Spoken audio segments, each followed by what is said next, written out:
Pitágoras foi tanto um filósofo quanto um matemático. Ele nasceu por volta de 535 a.C. e teve seu nome batizado assim, pois a pitonisa de oráculo de Delfos disse aos pais de Pitágoras, antes dele nascer, que ele seria uma pessoa de extrema beleza e bondade e também teria uma importância muito grande para a história. Ou seja, o nome Pitágoras é atribuído em homenagem à pitonisa do oráculo de Delfos.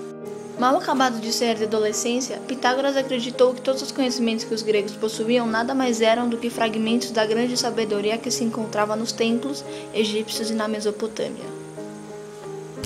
A fim de saber mais acerca dos mistérios da vida e do universo, era necessário que se deslocasse para o Oriente, aos lugares em que esses conhecimentos ainda permaneciam vivos.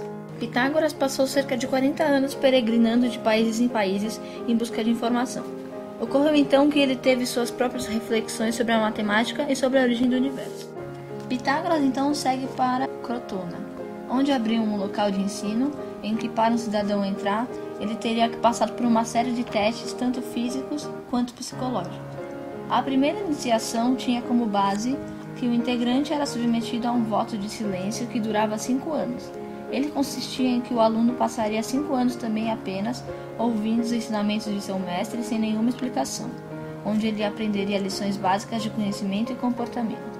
Os ensinamentos não eram escritos, eram passados de boca a ouvido.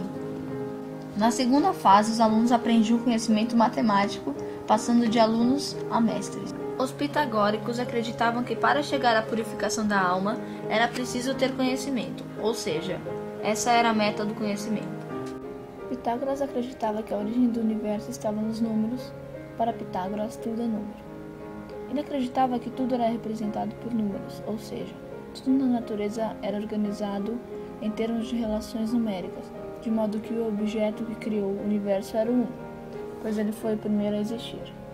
O 2 era a polaridade, a dualidade, também o homem, e assim por diante.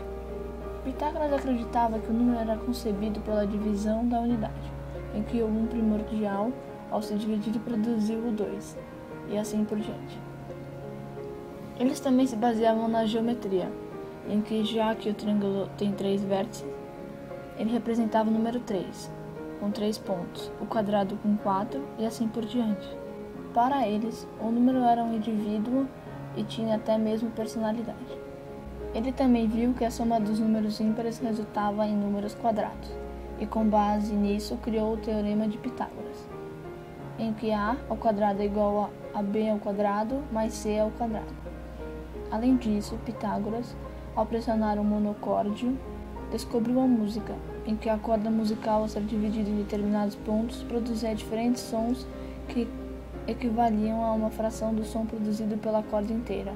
Então pode-se dizer que Pitágoras descobriu intervalos consonantes que eram agradáveis ao ouvido humano, o que pode-se entender por música. Houve uma pessoa que Pitágoras rejeitou em sua comunidade. Ela não aceitou a rejeição e começou a espalhar mentiras e boatos para o povo da cidade. Isso fez com que uma leva de pessoas se revoltasse, achando que a comunidade de Pitágoras era maligna e atacasse seu centro de ensino. Muitos morreram, mas não se sabe ao certo Pitágoras. Alguns dizem que ele fugiu para Metaponto, antiga cidade grega, e outros dizem que ele foi morto e queimado. Não se sabe ao certo, e já que Pitágoras não anotava suas descobertas, apenas as transmitia de boca a ouvido, muitas de suas teorias e descobertas estão perdidas, apenas descobrindo-se algumas.